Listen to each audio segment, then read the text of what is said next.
It was even my hometown. We did that. We didn't Were people able to join and participate and everything? Participants. Oh. I think there was one Online. I think that was why we protest about the about it. So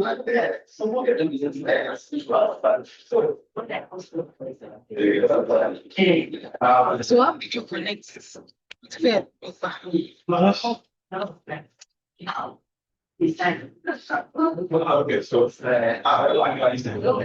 Ah, no.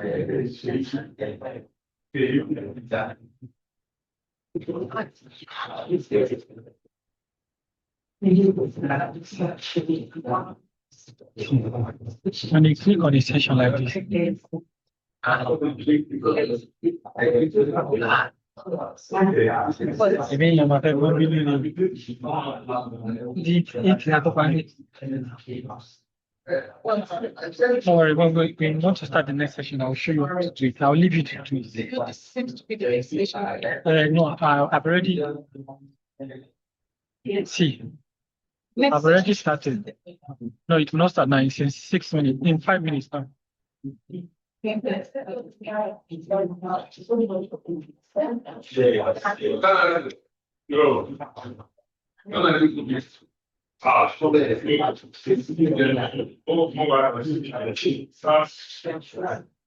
Before you think of the small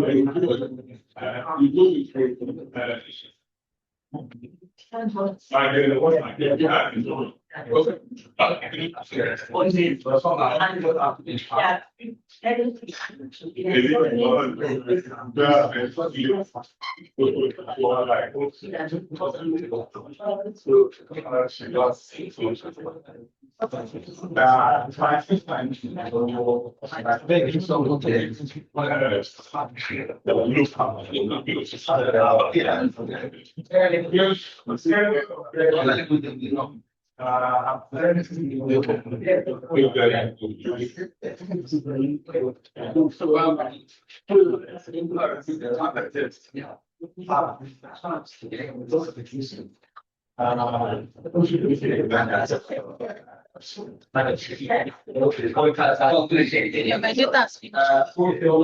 We did not get so we didn't so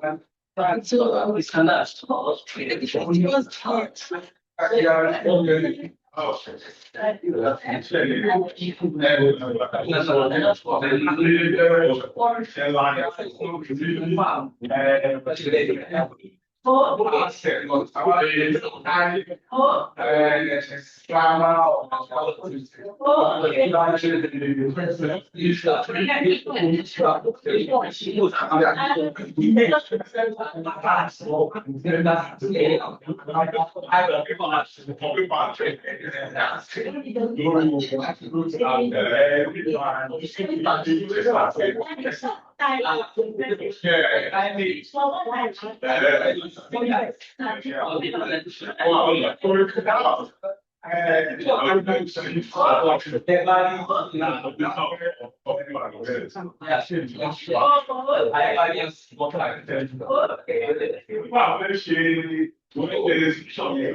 I didn't find fast, right? Okay,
All right, good evening, everyone. Can you hear me? Good evening. Good evening. Yes, Yeah. you're clear. We have Fortune Yusufu from Kogi State Polytechnic, Oluwatumise Kwaimo from Obafemi Awolowo University, and Yes, good Dare evening. Adegoriolu. All right, please, can I confirm that the chairperson for this session is here? Fortune Yusufu, okay, you I'm are present. here. All right, so I'm going to Yes. promote you to co-host in the event that this meeting interrupts or gets disrupted as a result of internet issues. You are going to continue to coordinate while we try to resolve the issues. Is that okay? All right. All right, so if you Understood. want to start, we'll go ahead and start. We can start. All right, please. Start. Since you are the chair, I'm going to hand over to you. Okay. Good evening, everybody. I hope we're doing My name is not there. You good did not this make mention evening. of my name. Quickly. Olajide Olua. Right? Yes. So, Okay, can I speak? Okay. All right.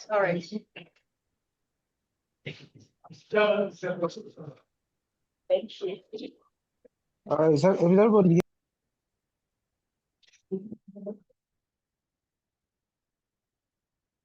And I think we've done some different issues. All right. You're waiting for a couple of minutes. If it doesn't come, we will proceed. Can you all hear me? We have Yes, you can. to join in. Please confirm that you can hear us and please call our sheet. Yes, I can. All right. Yes, I can. You're audible. Okay, it's back. Mr. Chairman, Mr. Fortune, please, you can continue. Mr. Fortune, you can continue, sir. Unmute yourself and Good continue. evening, everybody. I hope we're doing good. Yes. Can you hear me? Can you hear me? Yes. Please go ahead with your presentation, please. All right. Yes. Okay. All right. Now, if we're not going according to alphabetical order, I can start. No problem. All right. Can we have Olayemi Jacob Oguni, Bad Governance in Vicious Circle, an explorative impact in Nigerian states since 1999? Can we have okay, we don't have Olayemi Oguni in this meeting at the moment. Can we proceed with Ibukolua Olajide, leadership crisis and effective local governance in Nigeria? Okay. Yes. Good evening, everybody. My name is Dr. Olajide Olua from the Department of Public Administration, Lagos State University. The title of my paper is Leadership Crisis and its Implications on Effective Local Governance in Nigeria. Can you hear me? Yes. Okay. All right. So leadership is an indispensable factor for the attainment of an effective local governance structure. In fact, it's a determinant of the kind of development that a society will experience. So no matter the amount of resources, efforts, or human capital put into any developmental program, if there is a deficit in leadership, it's going to sabotage the effort and look like it's not doing enough. So, so leadership is a cardinal factor as far as local governance is concerned, because this means that good leadership is directly responsible for the quality of local governance every constituency experiences. And this explains why leadership is a central issue in local government and its pursuits for local governance and its pursuits for effective local governance. Some of which are to to reduce human misery, poverty, community deterioration, infrastructural decay, and indigenous political exclusion, particularly at the grassroots. Hence, leadership issue is central, and it's what matters most above every other thing. So we'll move on to the concept of leadership crisis briefly. Leadership crisis is the fulcrum for negative corporate governance, irresponsible statesmen, disingenuous politics that eventually ushers a nation into state failure. Basically, leadership crisis is a process by which a leader is unable to direct or successfully coordinate and influence an institution into nation building and development under the purview of laws and statutes guiding that nation. So one of the reasons for leadership state failure in Nigeria is not because we do not have the resources, the prospect or potentials for development, but as long as there is leadership crisis, every effort put into development or sustainable development will not achieve its intended goals. Now, I'll move on to the reason for leadership crisis in Nigeria. One of it is the desecration of the rule of law.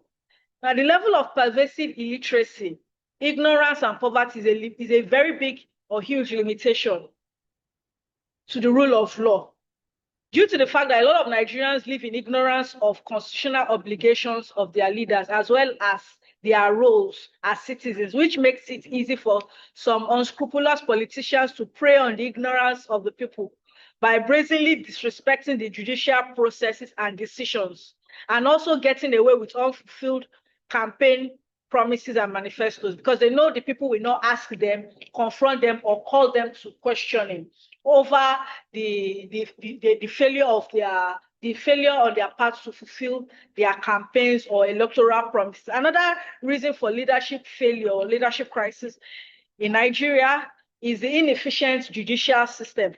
So there is no doubt that our judicial system is inefficient, expensive, and has become monetized and corrupt. Therefore, the fight against political injustice will be a farce, because after all the litigation processes and filing of charges, some corrupt judges often discharge the offender. Again, there are cases of corrupt judges granting frivolous injunctions or perpetual injunctions. And so because of this regular pattern of injustice, there's a systemic impunity that encourages leadership crisis in Nigeria. Another factor is corruption. Politicians at all levels of government in Nigeria are aware of the fact that the military intervention in governance brought about a lot of disruption in the democratic system and introduced impunity and as well weakened the Nigeria's nascent democracy, which was building. And so because of this introduction of impunity into the Nigerian political system, the corruption became rife and became very brazen, which weakened the structure that could curb corruption and money laundering and some other forms of corrupt practices and illegalities going on in our political system. Then another reason for leadership failure is because of the system of reward. Now, in Nigeria, the system of allocation of resources or positions in many political systems or developing nations is usually based on support and not merit.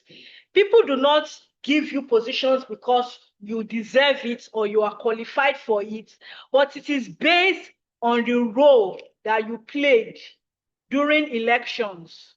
Thus, because the system emphasizes on blind loyalty as conditions for rewards or allocation of political appointment and positions, people tend to now become sycophantic just because it's and deceitful, because it increases the chances of them getting to elective positions, which also gives room for unqualified people.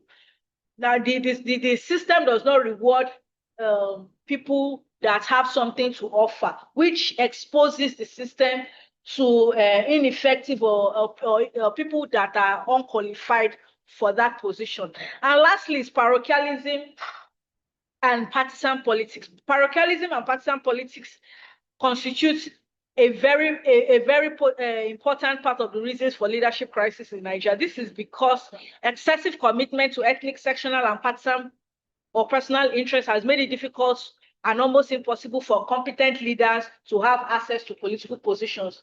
People are not given political positions because they merit it or they can fit into that position or they have the qualification and expertise to do the job, but because they are brother to a governor or they are wife to a senator or they are one way affiliated, maybe they attend the same church or mosque, or he saw at some point in time he paid the school fees. So it's not based on what you have to offer.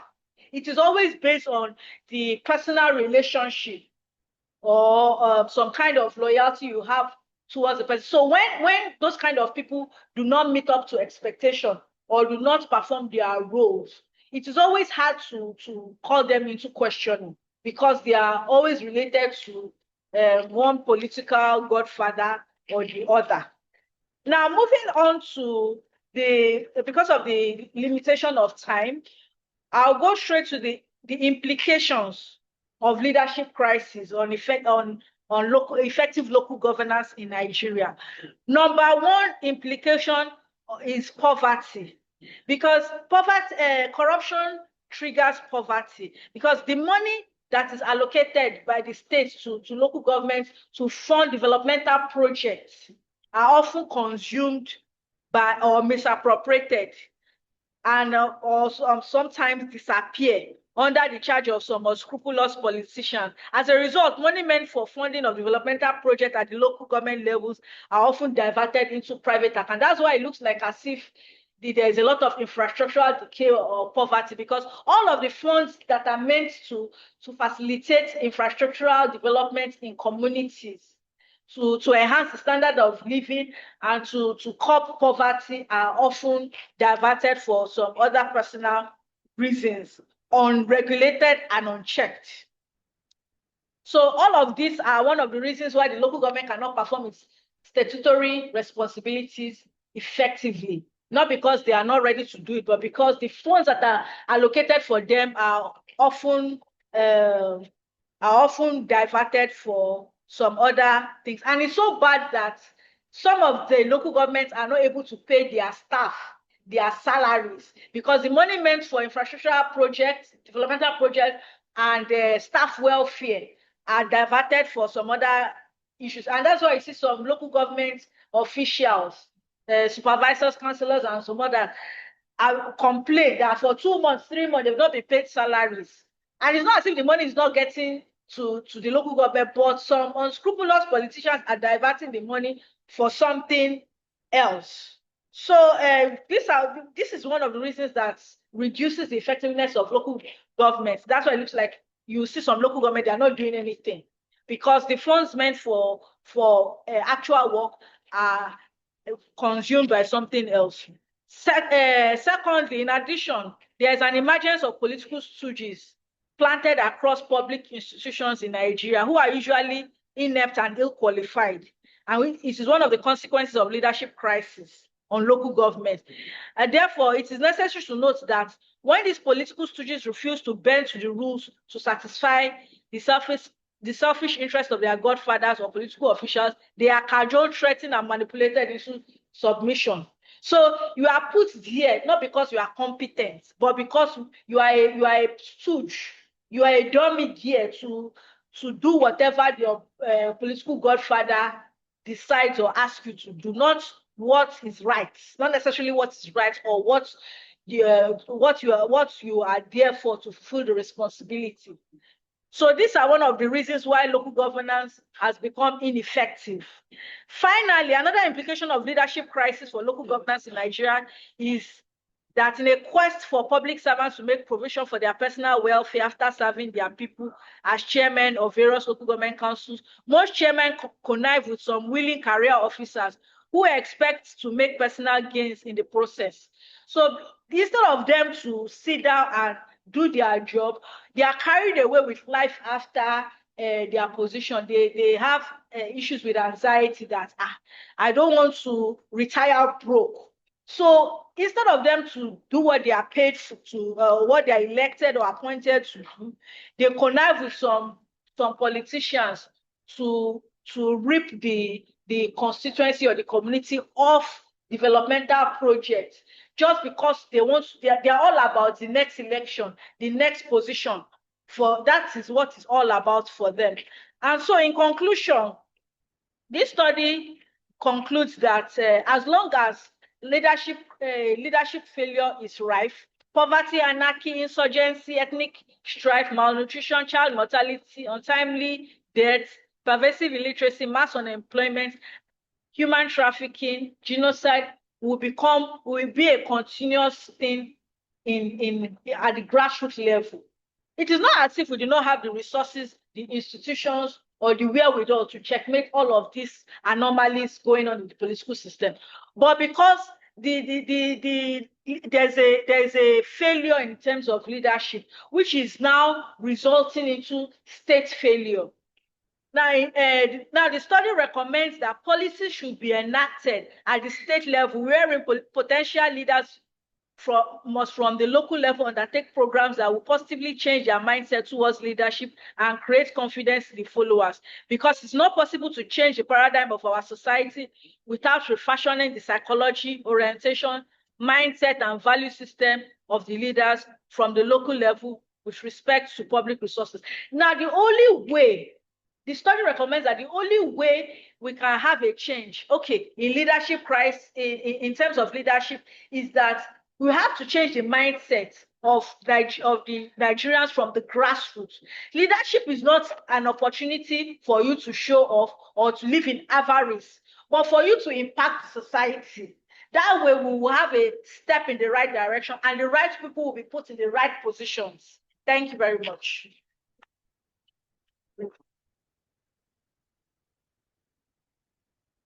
All right, Mr. Chairman, how do you want to proceed from here? Do you want to take questions now, or maybe after the whole presentation? We can now.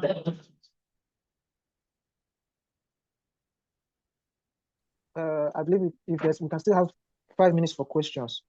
Okay. All right. We can take questions now, right? Sorry, I didn't hear you.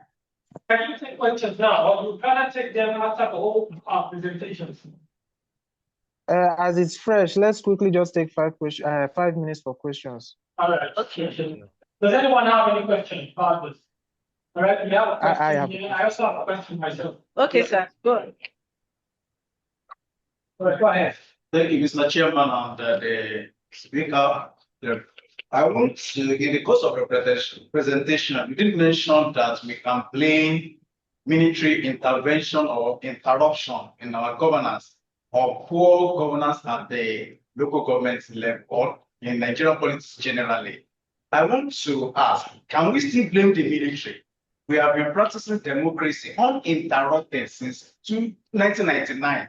26 years of uninterrupted democracy now. Whatever amendments we're supposed to have made since 1999, I believe we're supposed to have made it by now. If we are still blaming the military who have left since 1999, I think our political class also, they don't have anything to offer us, so to say. So I want to put to you that, do we still blame the military for their intervention as regards the poor leadership at the in governance at the local government level? Then you did mention that some of the challenges we have at the local government level. I want to ask, Ma, to what extent do you think local government autonomy will enhance governance at the grassroots level? Thank you very much. Did you answer first, or let me answer? Let me answer first. Okay. First of all, in the first place, the military has no business with politics. Constitutionally, they have no. It's a breach of contract. They are crossing their boundaries by stepping into politics. That is not their role or responsibility. Their responsibility is the external, to protect the country from external invasion. That is their chief responsibility. But in a case where or a situation where the civilian administrators have lost control of the political system, that is when and that is in extreme measure, in extreme cases. Normally, they have no business there. But when, because the the military government are not equipped, and it is not their role or responsibility to be in government, but they got there through violent means, they now brought in a culture of impunity. You see this culture of impunity and violence or brazen disrespect for the rule of law that we have now. It was the military. I'm not blaming the military for bad governance, but they were the ones that set the tone. They were the ones that created that foundational situation of what we have now. Do you understand me? Okay. They did not cause anything but they created a ground where brazenness, impunity, disrespect for the rule of law will happen. And they will get away with it. Because remember that they were not operating, they brought down the constitution and they were operating by decree and edicts. So that was why people, when the civilian came in, they felt that, okay, if the military could brazenly disrespect the rule of law, then we can do it also. They only created that foundation for what we are experiencing now. So that's it. Yes. The second question, Yes. local government autonomy. Okay. Okay. This second question, local government autonomy. Yes, actually, because of the continuous pressure of the people clamoring for local government autonomy, they were finally granted the local government autonomy. But in paper, in constitution, or in paper. But actually, in the real sense of it, are they actually autonomous? In paper, yes, but in reality, you say, okay, we grant you autonomy, but now we've given you the autonomy. Now generate the funds to serve your people. You can no longer blame it on state government or federal government. You say you want freedom. Now we're giving you the freedom. Now run your constituency effectively, but you do not give them funds. What's the meaning of that? So that's my take concern. All right. Can I proceed with my Yes. question? Mr. Chairman, do we still have time? Sorry. Let's proceed, please. Okay, we still have time to take one more question, okay? Okay, one more question, but after that, please, let's proceed. Okay. All right, so can I ask a question, please? The presenter. Yes, sir. Yes, sir. Go on, sir. All right, so thank you so much for that beautiful presentation. Basically, it touches on the major challenges we are facing in Nigeria today. But then, in the course of your presentation, something came to my mind. I was like thinking, what are those? Predominant leadership styles that you observe in local governance in Nigeria, and how do they impact decision-making processes? Please come again. I didn't hear. Please, can you repeat your question? Can you repeat your question? Hello? I can't hear you. Yes, please come again. Repeat your question. I'm referring to the predominant leadership styles that you observe at the local governance in Nigeria, and how do they impact decision-making processes? I want to believe that there are different leadership styles. So, and some people could say that the kind of leadership they are exhibiting was because of situation they find themselves. So I don't know how you were able to resolve that in your presentation. At the same time, I observed that you did not even touch more on the, the followers. And I want to believe that majority of our leaders today were recruited from the grassroots. So did you look into recruitment processes? How did they emerge to become leaders? Thank you so much for your presentation once again. Okay, thank you. Can I answer that, or I should? I've never wanted to proceed. Okay. In my recommendation, I recommended that from the grassroots, the minds of the people, of the followers, should be reprogrammed in such a way that they let them know what leadership is all about. In Nigeria, we have a distorted view about leadership. And unfortunately, it's affecting the younger generation, because they are seeing what the older generation are doing. They think that they are socialized into an environment where they think leadership is about being narcissistic, being domineering, just leader take it all and then the others can go to hell. It is not about service to the people. So now we have a distorted or degenerated mindset about leadership. And the only way we can fix it is by reprogramming the minds of the younger ones from the grassroots, that leadership is about service. It's not about dominating every other, dominating the people or oppressing them, but about being of service to people in such a way that you will create sustainable development that meets the needs of other generations, even when you are out of seats. So that's my take on in my recommendation. So we're not able to take all of the questions because it's going to impact the other people's ability to make their own objectives. Okay. But maybe at the end of all the presentations of this time, we'll have some more questions. I have like 50 questions I want to ask. 50K. Yeah, okay. Okay. All right. Chairman, you may proceed.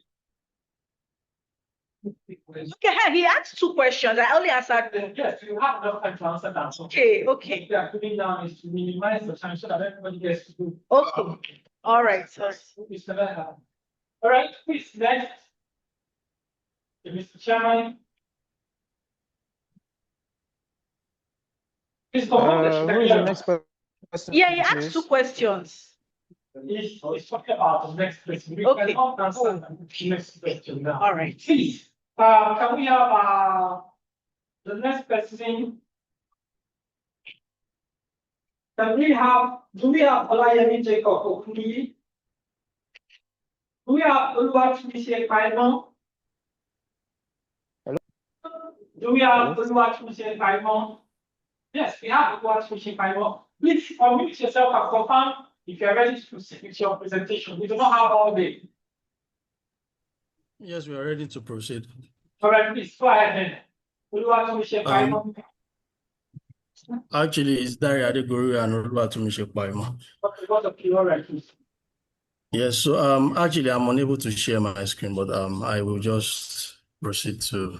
Do try to share your screen. We will permit you from here. Go ahead if you want to. But then if you don't want to take all the time because of that, there's no problem. You can go ahead. All right, so thank you for giving us this opportunity.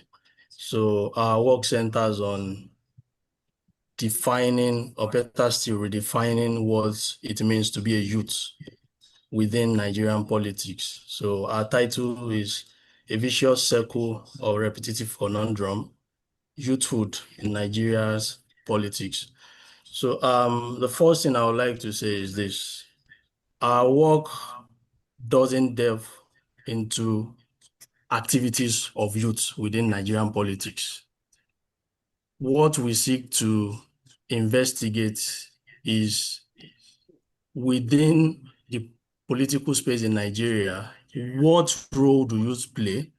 Essentially, how do we operationalize youthhood, and how can we conceive youth as an agency within Nigerian politics? So to answer this question, we try to classify youth within the context of Nigerian politics and also investigate the motivations behind youthhood within Nigeria's political space. And what we seek to achieve here is to show how youth as an agency function as an instrument of continuity and discontinuity within this space. All right, can you? Can I proceed? Yes.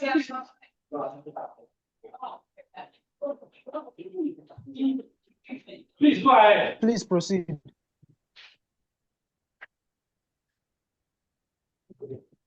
Yes, so our goal is to showcase how youthhood is an agency within Nigeria's political space and how they function as agents of continuity and discontinuity within the space. Essentially, youth, the trajectory is Nigerian youth function as resistance to existing structure, and at the same time, they function as agency for inclusion, while also on the other hand, and they are agency of maintaining the status quo and stagnation within Nigeria's political space. So in this sense, youthhood becomes a tool for oppression and for liberation within Nigeria's political space. So essentially, this shows or reflects that Nigerian youth are kind of they've kind of operate in a constructed structure that is operational created to fail from the onset. And in the real sense, this structure has been created not with the intention of making them fail, but to actually fracture them, essentially. And before I go into classifying youth, I would like to state some of the most dominant things within Nigeria's political space that have kind of redefined who a youth is. So there are three key things that we've identified. The first is the endemic corruption within Nigeria's political space. According to Transparency International, over $400 billion has been stolen since Nigeria gained independence in 1960. And secondly, we also saw what happened during the 2020 NSAS protest, how the Nigerian state brutalized the youths who were protesting for a better government. So corruption and structural brutality are part of the things youth have to contend with. Thirdly, gerontocracy has been the order of the day within Nigeria's political space. And this is reflected in how elections are being conducted, how appointments are being made, and who even have the wherewithal to contest public elections in Nigeria. So, and that has kind of removed or abstracted youth out of the functioning of the Nigerian state. So, Nigerian youth have to contend with corruption, brutality, and gerontocracy. These have become systemic structures that have alienated them within the political space. So to define who a youth is within Nigeria's politics, we have adopted Herbert Eichmann's exit, loyalty, and voice framework to serve as the theoretical framework. Exit, loyalty, and voice framework talks about how individuals actually respond to organizational, institutional, and state decline. So essentially, it talks about how people respond to failures within their organization, within the states where they live, or within the country where they reside. And we've adopted this to showcase how youth respond to the failures of the Nigerian state. So essentially, according to Herbert Eichmann, exit often leads to withdrawal. If it's within an organization, people tend to find their way out of the organization. And within Nigeria's context, this creates a class of youth that feel leaving the country is the way out of the corrupt structure that is endemic in the state.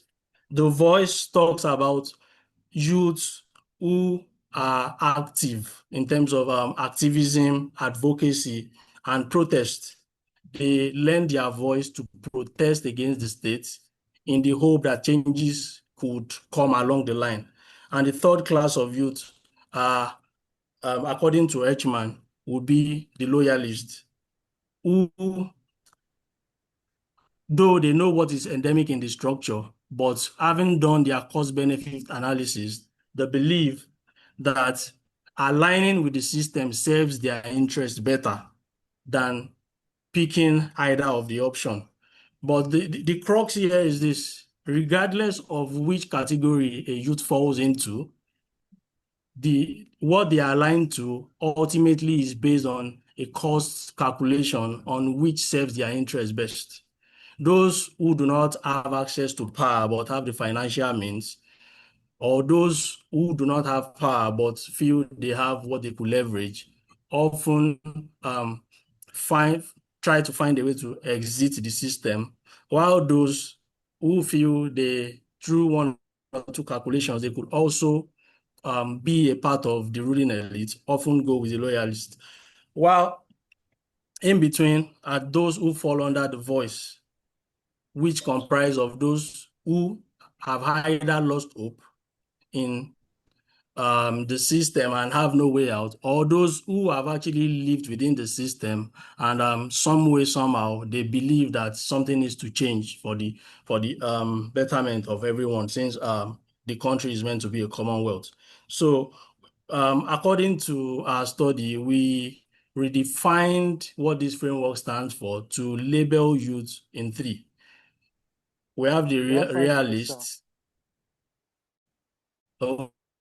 opportunists, and we have the idealists. And like I've rightly said, idealists will fall under those who protest, use activism, and then loyalists will be the opportunists, and exits will be disengaged youth. So we saw the aftermath of the NSAS protests and how things have practically remained the same. So that shows that while a section of youth actively canvass for change, some have made their mind up to exit the system and find greener pastures. While we also saw during the last election how some prominent youths, I wouldn't like to mention names here, actively aligned their interests with ruling parties. Some have actually been appointed into government in various capacities. This just goes to show the cost-benefit analysis that goes into being a youth within Nigeria's political space. And to carry out our research, we have adopted a qualitative design where we will interview experts and key informants who will help us shed light on the motivations and what it means to actually become youth within Nigeria's political space. Yes, we are having sessions with youth politicians, NGO activists, academics, and human rights lawyers who are knowledgeable to help us shed light on the key investigation we are trying to reach.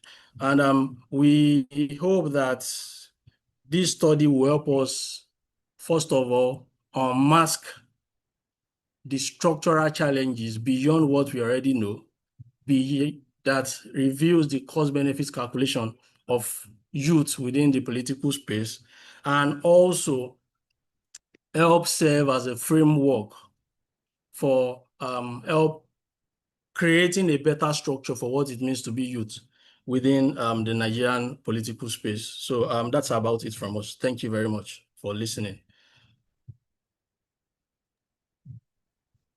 All right. Yeah, Thank you very much for that. Does Mr. Committee the panel, would you like to share Kaimo have anything to add, please? Yeah, thank you very much. My co-presenter has said a lot about it. I just want to say that we hope that the study is going to get to the right channel so that it's going to be properly utilized and it's not just going to be in the desk of academics. Thank you. All right. Mr. Chairman. Yes. I want to ask. The presentation was excellent. Well done, Mr. Dari. I'd like to ask if you have any recommendations in your study. Hello, can you hear me? The study isn't done as we speak. We are still Okay. gathering our data, and we hope we'll find a handful of useful recommendations to include. Yeah, so okay. It's all right. Does anyone have any question? I do have questions. So then, yeah, I believe I can actually postpone my question until maybe I come across the final outcomes of our study. and see whether Yeah, this can answer the questions. exactly. Sorry. Maybe I Sorry. could also chip in something. At the moment we are on the field and we've started reaching out.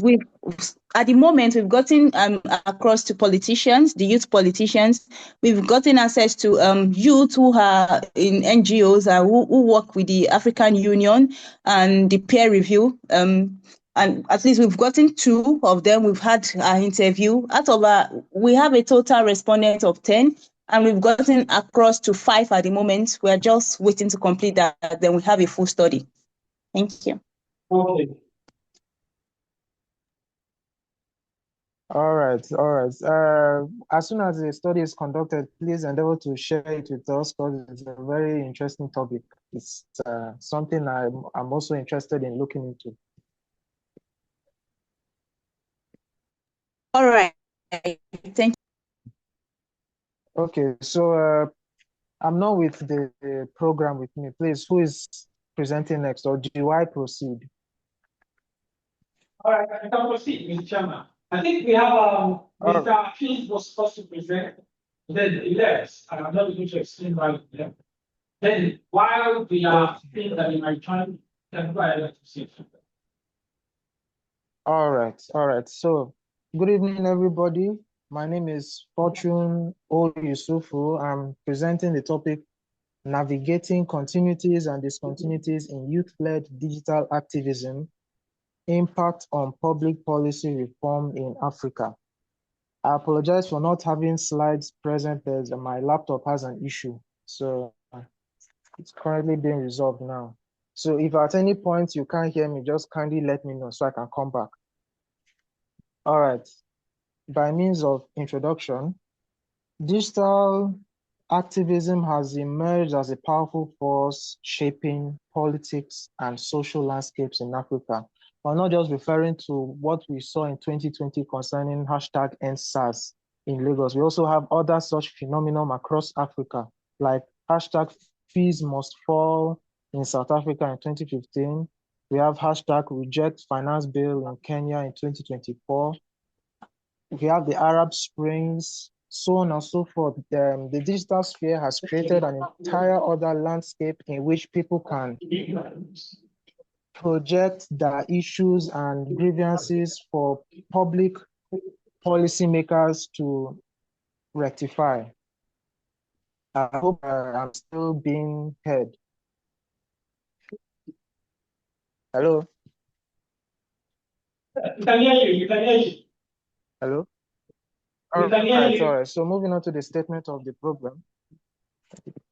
Okay, this study intends to address the lack of understanding of continuities and discontinuities within youth-led activism as it moves from traditional street level protest to digital platforms.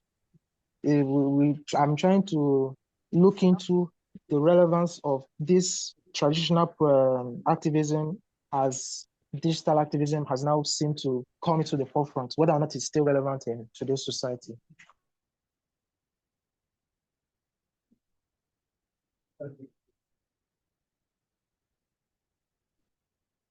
Youth in African society, clarity.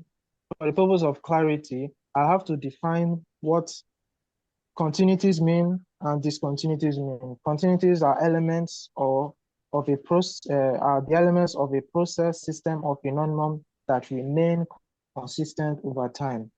Within the context of my study, continuities refer to activism in general. The notion that people would express themselves and call for change or voice their grievances is a continuity in human society, much less African society. And then discontinuities, on the other hand, represent breaks, shifts, or disruptions in the process or system. In this case, we're referring to the injection of digital, an instance of discontinuity. Previously, before the digital revolution, we were seeing the injection of street level protests or demonstrations or even hunger strikes. But then an instance of discontinuity is the injection of the digital technologies into activism. There are other terms like youth-led digital activism and public policy reform, but for lack of time, I'll move forward to my findings. The first finding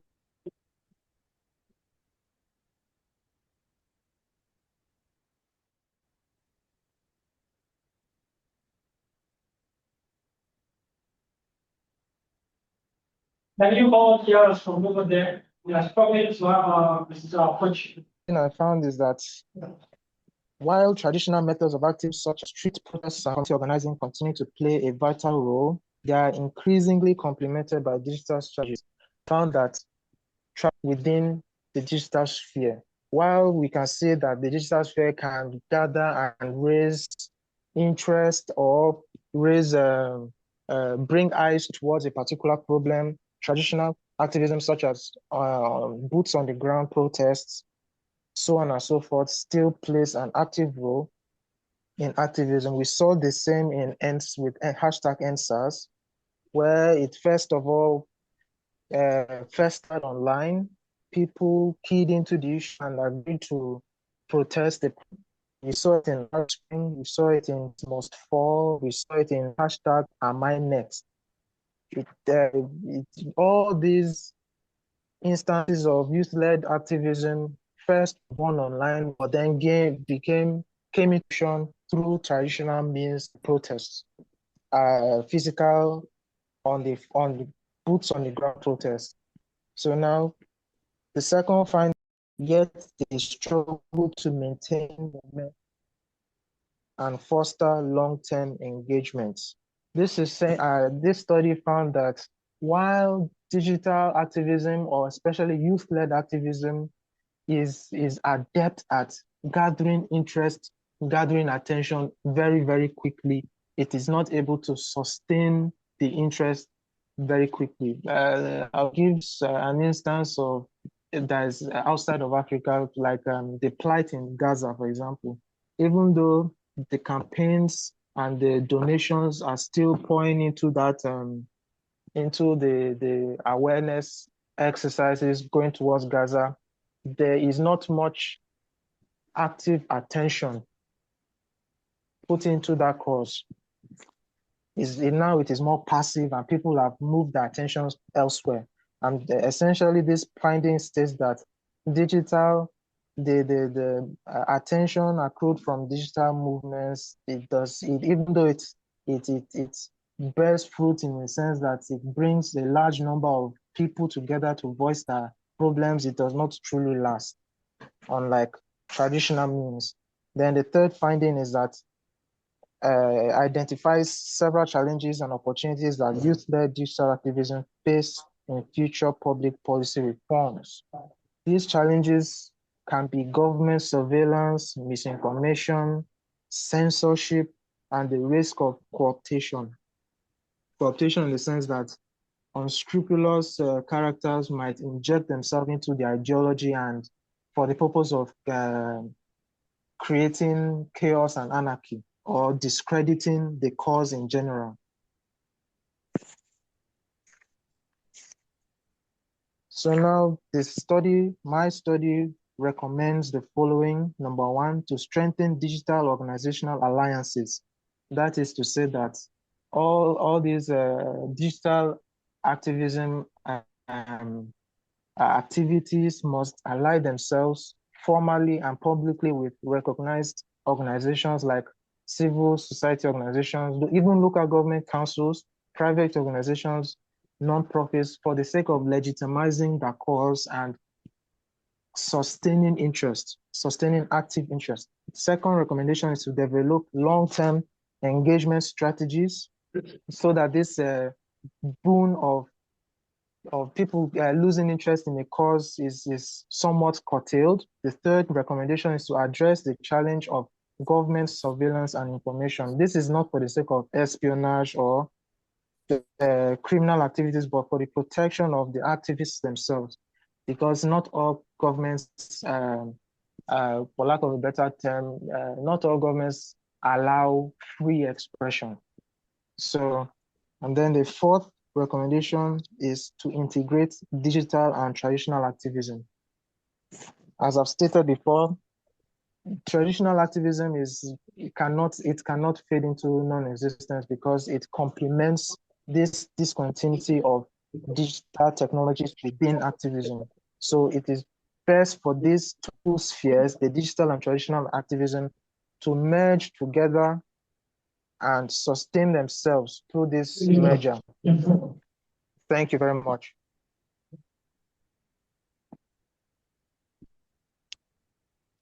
Okay. Mr. Chairman, take questions for both you and Mr. Aziz together, and any other person that wants to ask any question. Can we quickly have Mr. Peace Kolawole? Okay, so thank you so much for the opportunity to be here. Am I audible, please? Yes. I can hear you, sir. Sorry, am I also permitted to share my screen? Go ahead, we'll permit you from here. Host disable participant screen sharing, I think. Okay, 1 second. What? You say host disable participant share.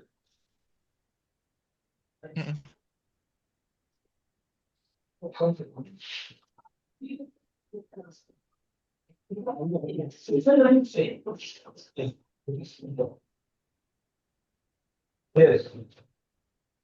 Still unable to share it. It seems there's a setting. Okay. Oh, okay, yeah. Thank you. Let's see.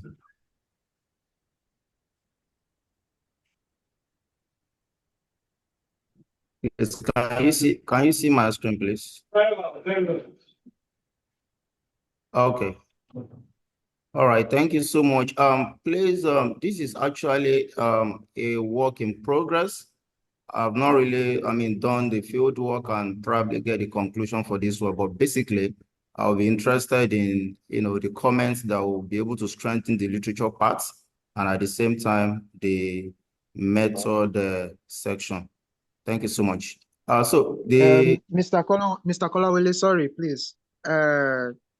Concerning, please, before you proceed, concerning my presentation, no questions. For your presentation, right? Hello? Yes. Yeah, before you proceed with yours. Yes, yes. Actually, unfortunately, I lost connection before when you started your presentation. I would have asked, towards the end of your presentation, I had you listing some recommendation, which of course, in a way, answer my, preemptive question. But I wanted to know, are you presenting that topic from the lens of democratic regime or authoritarian regime? Because I understand the digital activism or whatever, allow social media functions in some authoritarian regimes are somehow restricted.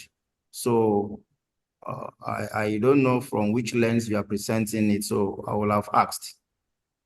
Yes, so the way I framed the study, I didn't look at it in a particular lens. I looked at it in general because Africa itself is diverse.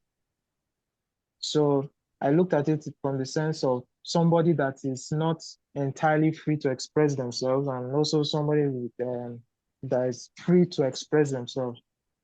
I didn't look at it through a particular lens. Okay. That's beautiful. Thank you so much for your response. Okay. So can I proceed now, please? If there are no other questions, please. Hello? Yes, please go ahead.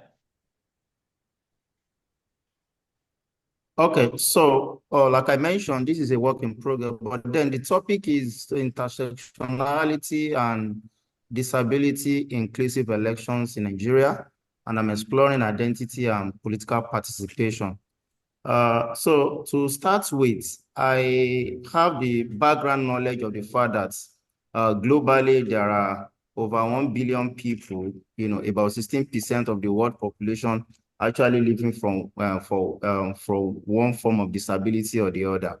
And this number keep increasing, daily due to the rise of chronic health conditions and population aging. So therefore, disability could be seen as a continual part of human existence because almost everyone at any point in life could acquire, disability. So from the existing data, we realize that the predominant number of people with disability are living in developing countries due to conflict, war, accident, diseases, and malnutrition, among other factors.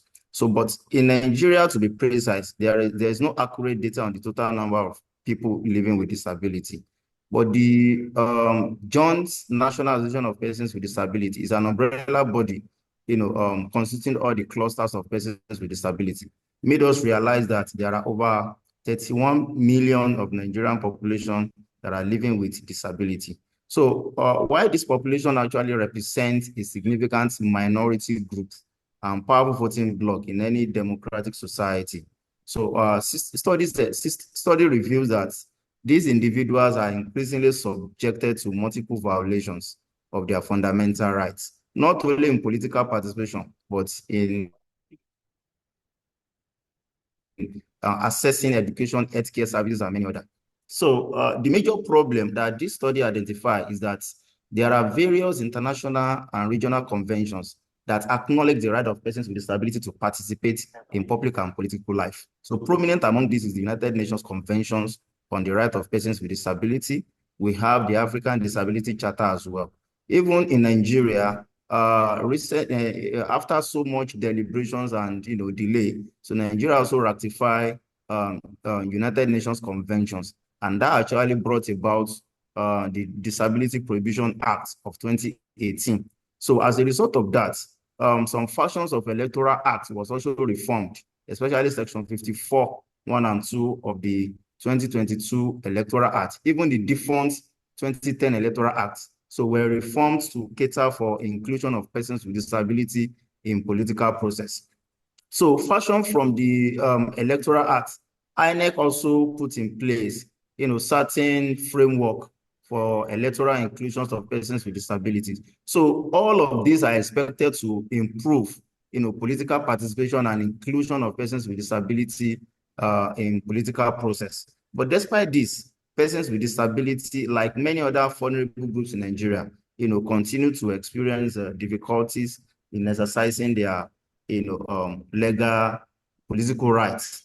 So why this study is important, we identify within the existing literature that studies have actually looked into some of the limitations, some of the reasons for poor implementations of these existing reforms. And we then realize that research failed to acknowledge the role of intersectionality and how that impacts the electoral participation of persons with disability. By intersectionality, I'm referring to how different identities of persons with disability, influence their electoral participation.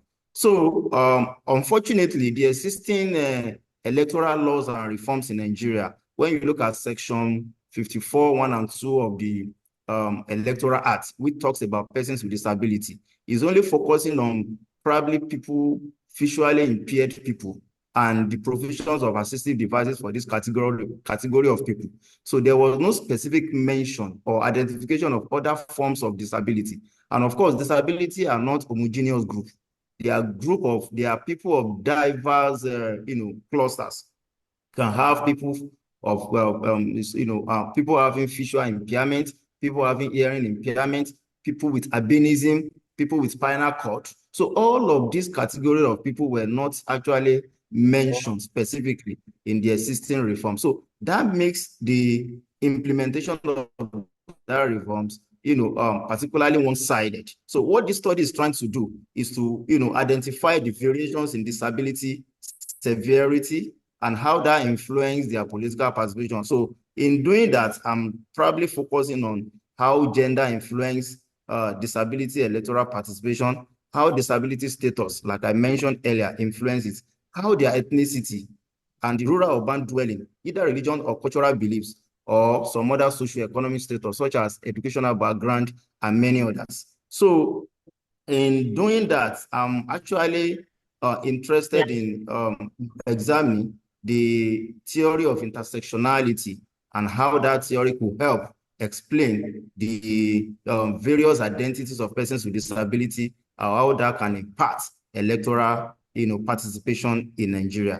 So in doing that, I came up with the following objectives, which is to examine the gender-based disparity in political participation among persons with disability.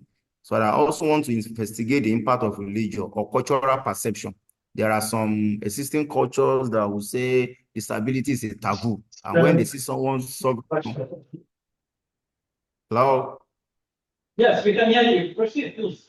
Proceed, All please. right. Please So, proceed. cultural perception that says that disability taboo, like when you see someone suffering from one form of disability or the other, they believe that person is has sinned against God, and that person is receiving the punishment, even from some religion perspective. So all of these things is what I'm trying to take into consideration in examining how those individuals' identity, this individual identity and attributes influence political participation of persons with disability. And this is the hypothesis I formulated from the objectives earlier stated. So in terms of, methodology, I'm trying to, use, questionnaire basically to different clusters, members of Joint Association of Persons with Disability, because one of the major association that is nationally recognized in Nigeria is JONAPID. And JONAPID is an umbrella for all clusters of persons with disability. So getting in touch with JONAPID, I think, will help me to identify different clusters and probably administer the proposed questionnaire with them so that I'll be able to understand how some of the variables I've identified influence their participation. So on a final note, I want to believe that this research has a significant implication, that the study will help create an inclusive electoral processes that are not only accessible, but also celebrate and respect the unique experiences and perspective of individuals with disability from diverse background. So thank you so much for listening, and I'm open to questions and contributions. Thank you.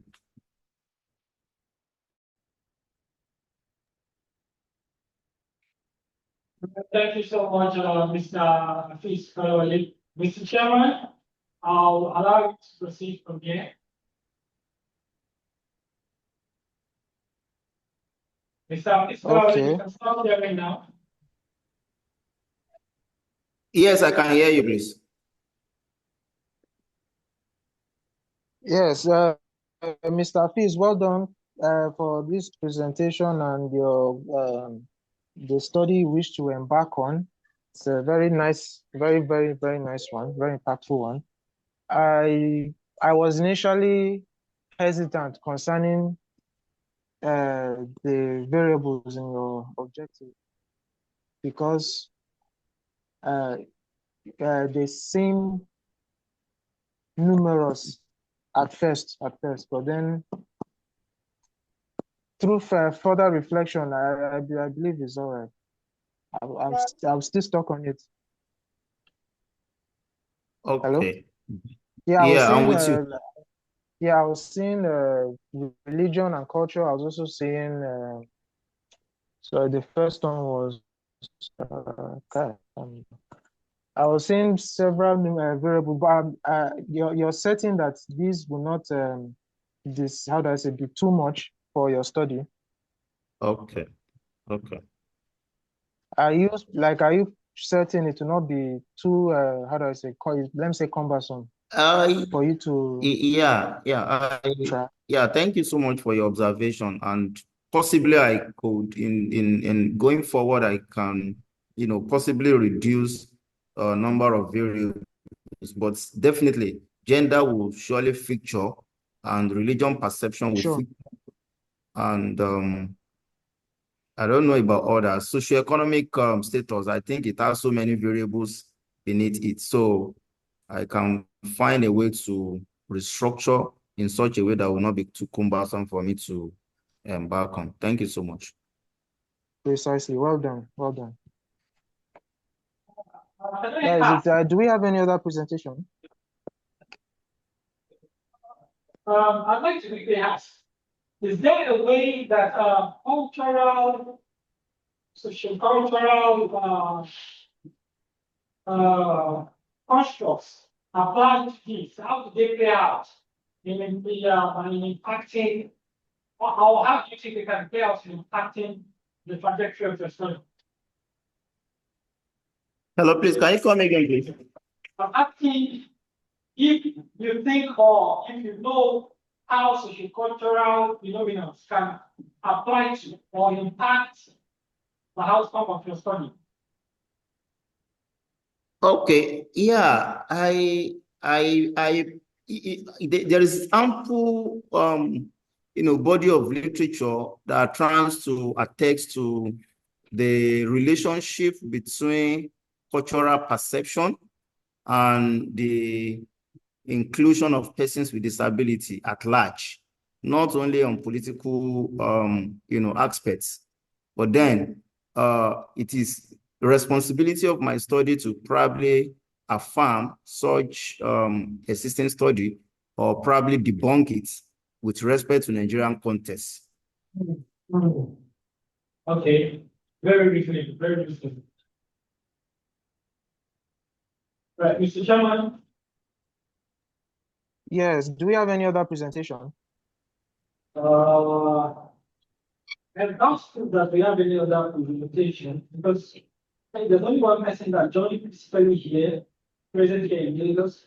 Every other person joined virtually, which is very unlikely that you have. Do we have Olayemi Jacob Oguni? Olayemi Jacob Oguni is absent, so I believe we don't have any other question. Okay. Well done. Well done.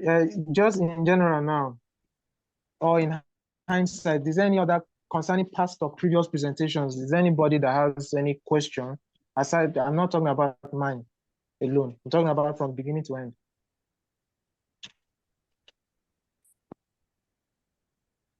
No questions?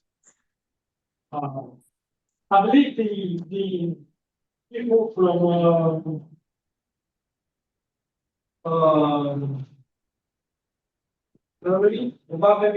universities. Sorry, is it? Oh, sorry. Oh, you're going to say something. Yeah, I was trying to, if the first presenter is still available to probably respond to my second question earlier that I asked. Okay. You're going to have to recall the question again so that you can answer the question. Okay. I also have my own questions to ask her. Don't worry, you're not going to be able to 50. I'm just going to try to see actually I can ask about 30 of them. Not in time for us to wrap up this week. So, Mr. Kalawale, please go ahead and recap your question. Thank you. Okay, so she has actually answered the first question. So my second question was trying to talk about the roles of followers in questioning their leaders' accountability, because I observed that it is probably as a result of docility on the part of followers that leaders actually get away with so many things that they do. And of course, many of today's leaders were recruited from various local backgrounds here and there. So what exactly are the recruitment process in determining probably the integrity or personality of individual before, putting into the position of authority? So I believe everything boils down to how the experience of current leadership failure at every strata of society, including local government, that the author emphasized. I hope my question is clear. Elisa, please, can you repeat yourself? It was too much, so I was trying to wrap everything together. Okay, so in summary, what exactly do you perceive being the roles of followers in questioning the leadership, their leaders, as in questioning the actions and inactions of their leaders in terms of holding them accountable? Okay, all right. The thing is that a vast number of the Nigerian population, they are not really lettered, or they are illiterate, and unfortunately, culture and illiteracy has played a very big role in that. Culture and religion. There are some parts of Nigeria where you do not question your leader. They believe that the leader was there because God wanted him to be there. So he's a representation of God. So whatever he does is right. They don't have that intelligence or exposure or education to know that your leaders can be questioned. They see them as another demigod. Like, in the Yoruba culture, where they call the kings Kabiyesi, meaning that they cannot be questioned. So that's the same perception they see the leaders. So because of the cultural norms plus illiteracy, it is one of the reasons why they do not have the capacity to question them. They feel that they do not have rights. And it's bordering on ignorance and illiteracy. It's only the educated ones who are in the minority that still raise questions about competence, about ethics, and the principles. So that's my take concerning that. And again, also bear in mind that politics in Nigeria has been eroded by money politics. People do not get appointed or elected because they deserve to, or because they fit into that office, or they have the competence to do the job. But it is more monetized politics now. If you don't have millions of naira, you cannot even buy a presidential form to say you, or a governorship form to say you want to even contest.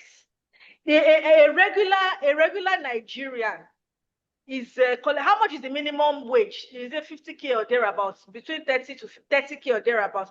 Somebody that his minimum wage is 30K, or at the most is earning maybe 200,000 naira per month. How will he be able to afford to get the form, the electoral form? How will he be able to fund campaign? Because campaign is another expensive venture when you're talking about politics. So the right people are always the right people, or the competent people are always shut down by the monetized politics.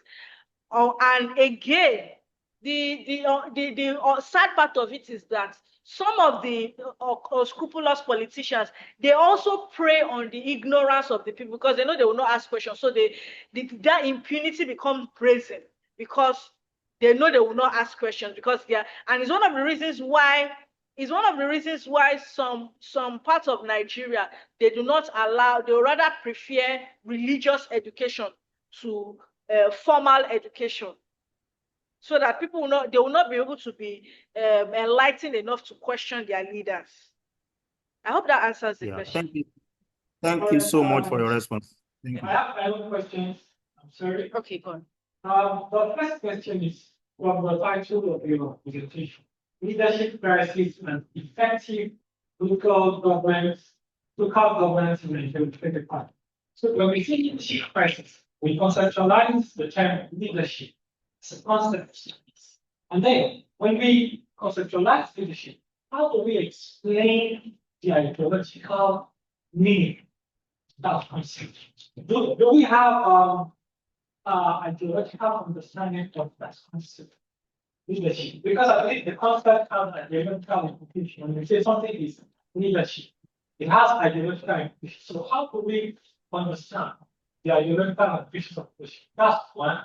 And you said the crises are usually your presentation costs too much attention.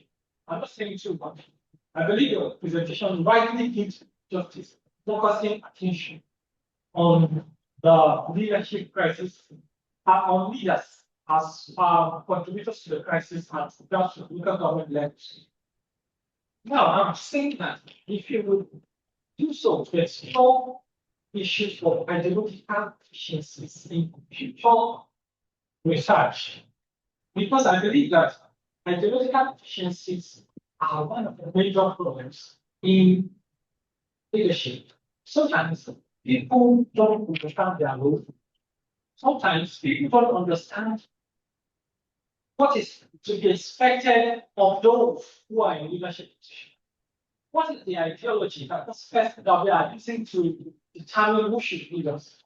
That's one of the grassroots problems that we have here. What are the ideologies that we are defining as the foundational ideas for us to determine who should lead us?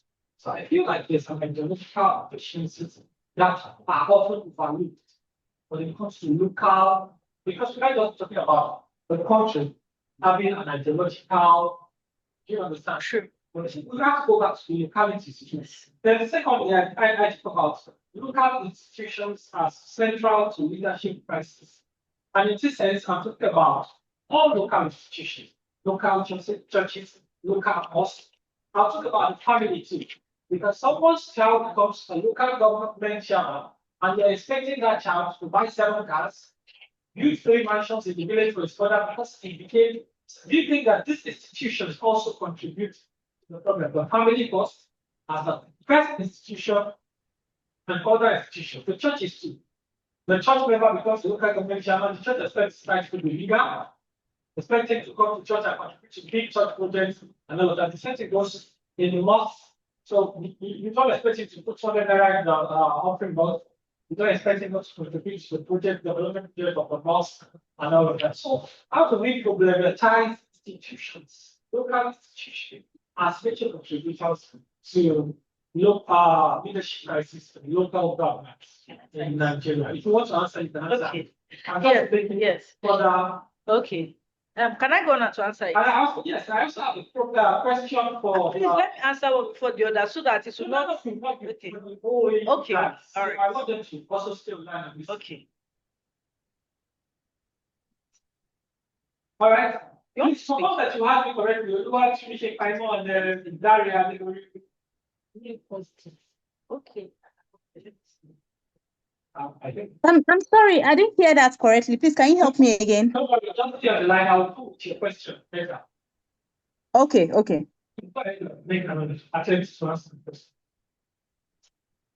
Okay. You want me to answer the question? If you want. Okay. Okay. Should I go ahead? Go ahead. Okay.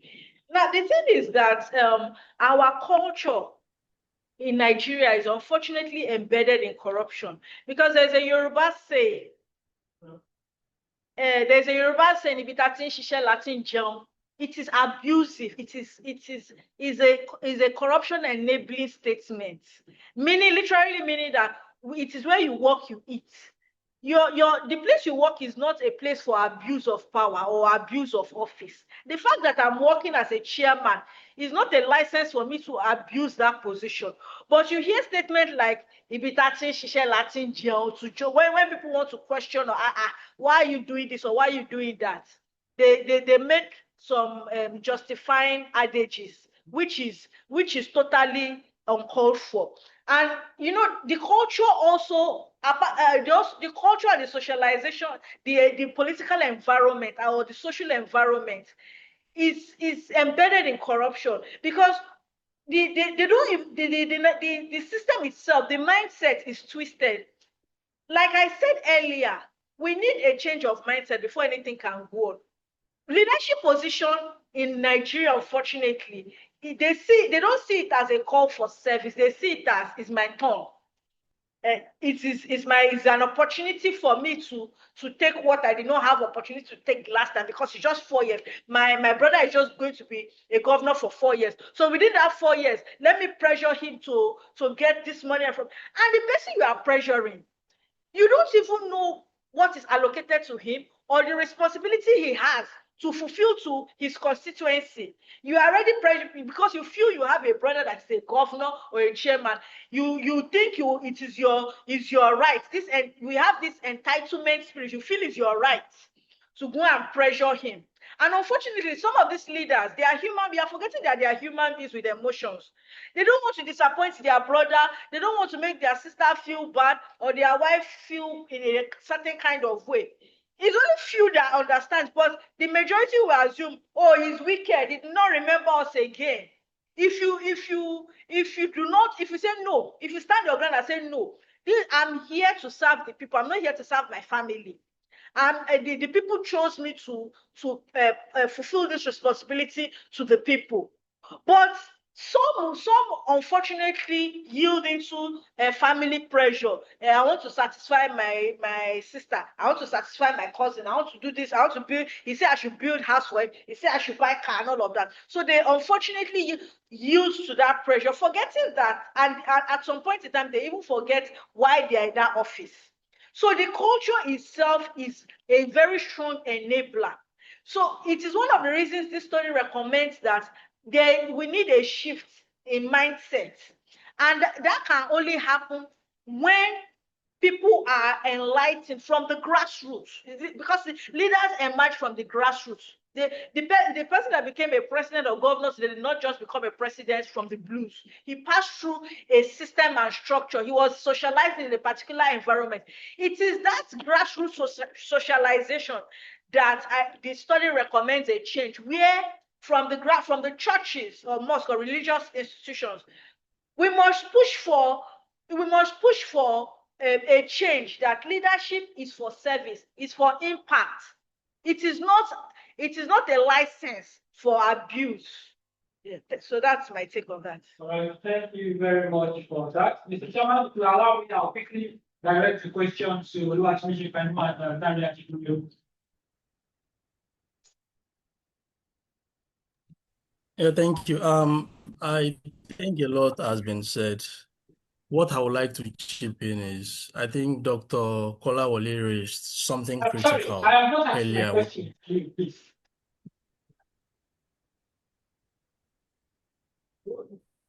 Mr. Gabriel Folioyu and Oluwatomisin final record. So I wanted to, can you hear me? Please confirm that you can hear me.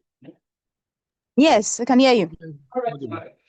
Your topic is quite fascinating, and I'm really looking forward to reading the outcome of your research. But then I'd like to quickly ask something, because I was just going through the topic again, and then I was wondering what you guys are trying to do, and how you guys are trying to solution out that.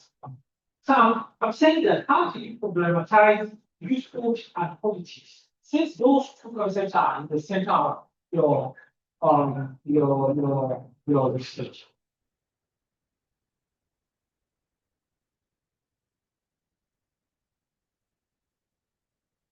Did you get that question?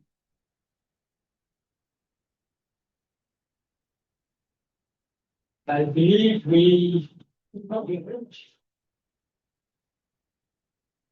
okay.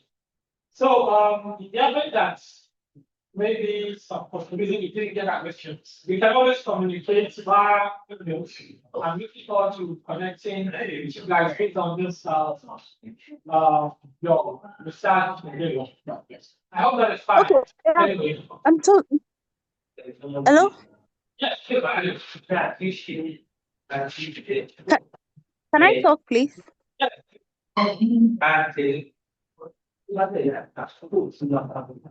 Okay. Okay. The question. Can you hear me? Okay. And so you said, how do we intend to conceptualize the issue of youthhood and politics? Yes. So we are conceptualizing youthhood based on the definition of the United Nations on youth, and we're also conceptualizing it based. Can I continue?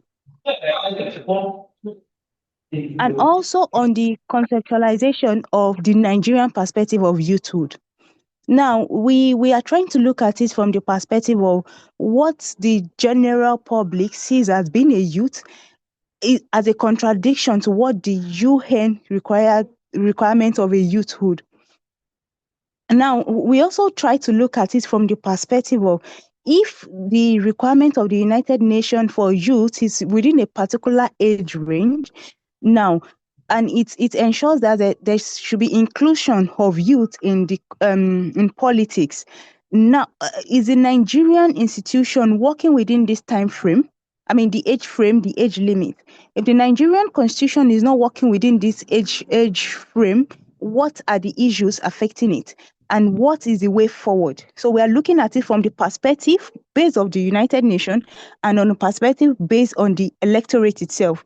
Because from the field now, we've been able to identify that although we see youth between the age for the UN between 19 to 35, from the from the Nigerian nation itself, youthhood is not they don't work within that range, because two of our politicians that we interview, they are two of them are within that age limit.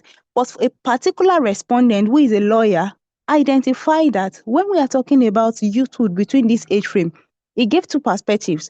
We are not looking at youth of 19 to 35, but we are looking at youth between 40 and above. According to him, we have youth of some from two particular states. We had representative of youth who are 47 and 48, and they see themselves as youth. So the question is, are we really working with the United Nations age gap of 19 to 35? So I don't know if I've been able to answer the question. So I would like to add to what my colleague just said. So I think we could look at, so the whole essence of our work is to operationalize youth as an agency. I think that is key in answering this question. And if we're operationalizing youth as an agency, I think we could all reflect on this question.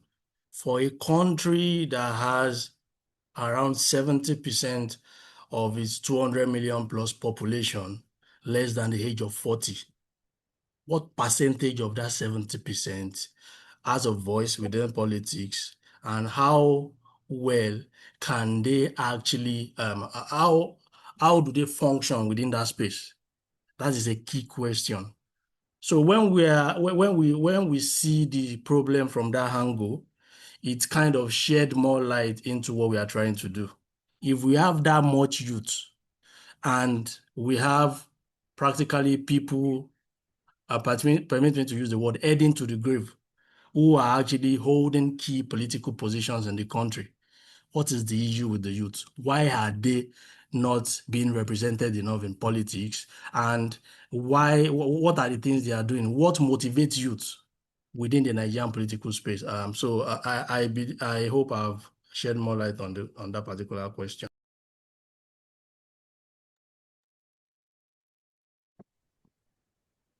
Yeah, very well done. Hello, Dr. Dari. Yeah. Sorry. Please proceed. Go ahead. Okay, so thank you so much for that clarification, Dr. Daria De Goriolu, right? You have actually delved into an interesting, topic. I was about to ask, did you take into consideration the not too young to run bill? Yeah, that was put in place to probably encourage youth participation in politics. And at the same time, to what extent are those who have actually given the opportunity, or let me say space, to represent, to what extent do they actually represent the interests of the youth? I think these are some critical questions that you could think about. Thank you. All right, thank you very much. Okay, maybe I should answer this. So for the inclusion of the youth, we from the field we've been able to gather that yes, the not too young, it is being implemented, and it is more from the local government's perspective. Although the proposition, according to what we identified on the field, is that the representation might not be that positive because we are not really seeing it from our own perspective. But according to the United Nations peer review, African Union peer review, it is documented with their policy programs and their agenda that not too young, the program is actually effective and they've had positive results over time. Although to us, to the general public, we might not really see it. According to the results, they have more of the youth represented more from the rural communities. Now, to us who believe that, oh, this is not being effective, but from the official document, from the youth wing, the youth representative in the peer review, he identified that yes, it is working, but it might be at a low pace. So there is progress. We might not just be seeing it like the way we expect, the way we hope to see it at the moment. So that's been put into Thank consideration you too. so much. Thank you so very much. We now bring this session to close. It's been a wonderful time with you guys discussing the various topics that we discussed, and we hope that each and every one of us can continue this intellectual discussion through mutual advances and families and contacting each other. Thank you very much, everyone.